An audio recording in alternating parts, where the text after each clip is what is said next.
Not gonna lie, making this video isn't a surprise to me at all, as I had Milwaukee getting eliminated in the first round before the playoffs even began. However, with all the events that transpired and the uncomfortable truths that we have to acknowledge when it comes to Milwaukee, this video was a little bit more difficult to make than I originally thought. But nevertheless, here we are. The Milwaukee Bucks are now officially eliminated in the playoffs by the hands of the Indiana Pacers in 5 games. In Game 5, boy was it a doozy, a thriller, a classic if you will. And actually, I watched all of the game over at playback.tv/Lowe's Room with Patrick Beverly. Easily one of the best streams I've done all year long. You are up 7 points, 40 seconds left to go, and you still end up losing the game. That is mind-blowing to me. Doc Rivers' teams continue to find new ways to lose games that they're supposed to win. It's crazy. But I digress. Again, eliminated in the playoffs in 5 games, but anyone who's been watching this series knew that it was over during the weekend when Damian Lillard suffered a non-contact injury. Everyone in the NBA world was holding their breath, hoping that it wasn't an Achilles tear, but unfortunately, the news came out on Monday that it indeed was an Achilles tear, meaning that Dame was going to be out not only for the rest of the series, but also for the next 365 days, which of course makes the question, what does Milwaukee do next, even more interesting. But I believe I'm doing everyone a disservice if I do not at least tackle the Damian Lillard side of this story. Shout out to Dame, and I believe I speak for the entire NBA community when I say best wishes, and I hope you have a speedy recovery. But me personally, I also want to add on top of that, please do not rush your way back on the floor. I'd much rather you be 100% healthy and give whatever else you have left to the game of basketball at the highest level possible, rather than for you to force your way back on the court. And then of course there's further complications with your recovery time. Definitely don't want to see that. However, I also want to add, in the pursuit of being open and honest with everyone watching this video, we are talking about a 34-year-old player who will be 35 in the middle of July and dealing with an injury that takes an entire year to recover from. The next time that we more than likely will see Dame on the floor, he will be 36 years old. And yes, I understand there are players who had great stories bouncing back from an Achilles injury, but I think we know the track record. The odds that we see the player that we fell in love with for the past 7 to 10 years, that 25 to 30 point per game scorer, one of the greatest shooters the league has ever seen, a quick and slight burst when it comes to his athleticism, even though it has regressed over the past handful of seasons, and a player that has given us iconic moments in late game situations with those Dame time shots, that player I have a hard time envisioning us ever seeing again, at least for a large portion of a season. I have a really hard time envisioning that, which of course is a huge blow to Dame in his career. And again, that's the reason why I don't want him to rush back on the floor. Again, shout out to you, Dame, an amazing career, but please do not force it, because I want to see the best version of you coming back. But also,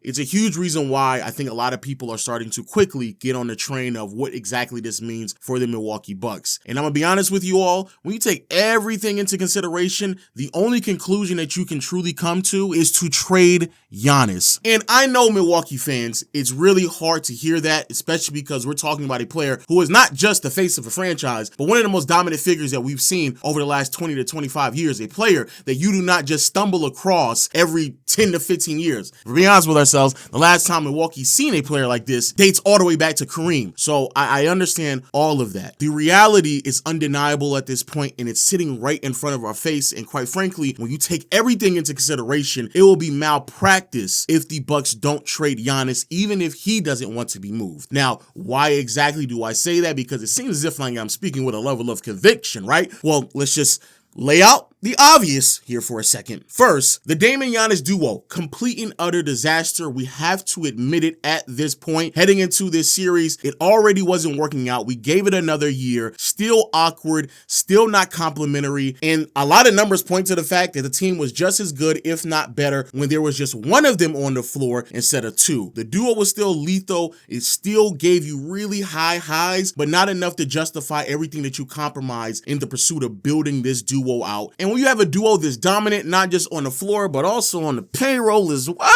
I ain't gonna lie, with Dame now out for an entire year and you don't know what version of who he's going to be when he gets back, if you were in denial about it before, you have to just accept reality at this point, because the identity of who the Bucks were supposed to be for the foreseeable future was going to be surrounded by the idea of how dominant Dame and Giannis were going to be together. So we have to accept the reality that the duo has failed. Second, the Bucks basically don't have any draft capital until 2031. Now, for the people out there who've seen this on the timeline, it'll kind of more so read off as, oh, Milwaukee doesn't have the rights to their first round picks until 2031, something like that, right? And that is true. But let me give you a little bit more of this detail, this intel for a second.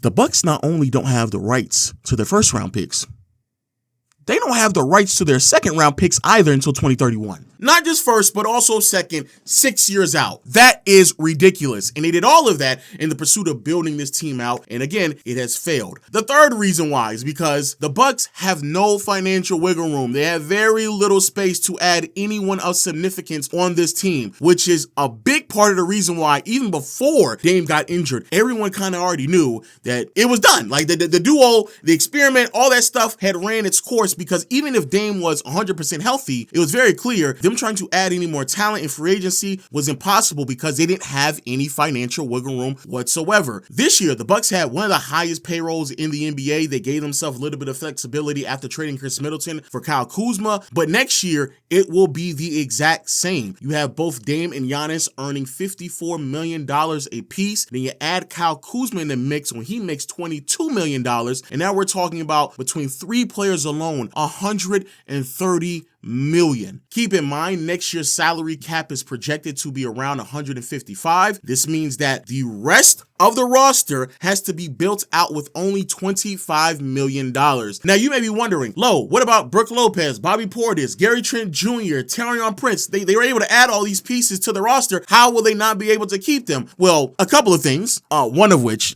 some of those players they probably don't want to bring back because they weren't that good at all. But we'll get on that later. But in terms of financially, Bobby Portis is on a player option. Gary Trent Jr., Taurean Prince, and Brook Lopez are all on expiring contracts. And basically everybody else on the team is either A, on a player option next year, or B, a part of their rookie scaling and eventually would need to get paid if they want to keep them on the roster. AJ Green is probably the biggest example of this because he played really well. They're getting the most out of him when he's only making $2 million, but eventually they would have to pay him moving forward if they want to keep that level of talent on their team. So in terms of financial compensation, a lot of players that were on the team, they have to bring back. They have to sign them to new contracts, and they already have $150 million committed to three players, one of which, again, will not play next year. But hypothetically speaking, from the financial aspect, let's just say everybody just takes pay cuts and comes back and they just bring back the gang again. That leads us to the final aspect of this conversation when it comes to the Milwaukee Bucks, and that is, bro, the roster in and of itself was incomplete. It lacked talent and depth. This was a team that was dealing with this problem all year long, and quite frankly, this is what you jeopardized. This is what you put at risk when you brought in Damian Lillard, and that was flexibility to add talent to the roster, knowing that you were going to have over $100 million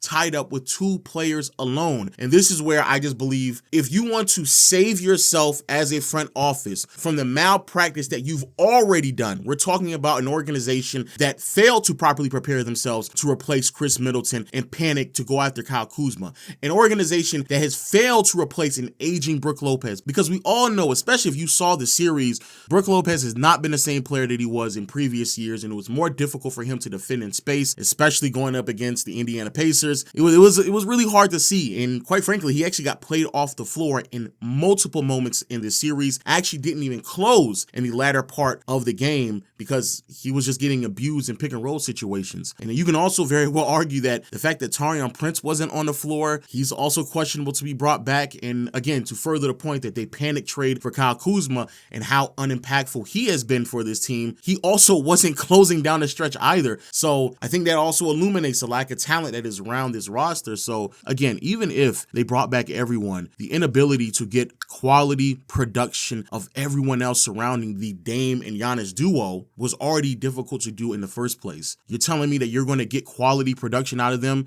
now that Dame isn't there, to the point where it would justify keeping Giannis on the roster? More than likely, no. And to further this honesty, this is something that they did on their own. They did this to themselves. Again, they traded away all their draft capital to build this roster. Matter of fact, in the pursuit of bringing Dame over to Milwaukee, they traded away Jrue Holiday, not only a pivotal piece to the identity to who they were defensively, but also made him available to their rival team in the Boston Celtics, making them the juggernaut that we see today. All the things in which they have done and put themselves in a situation, they did it to themselves. So again, the only way to really save yourself in this situation, because you don't have the resources to put the team around Giannis, is to just hit the restart button. Start over. Give yourself an adequate chance moving forward, because with or without Giannis, regardless if he decides to demand a trade or not, you don't have that many options to bring in quality talent on this roster. You don't have the financial flexibility.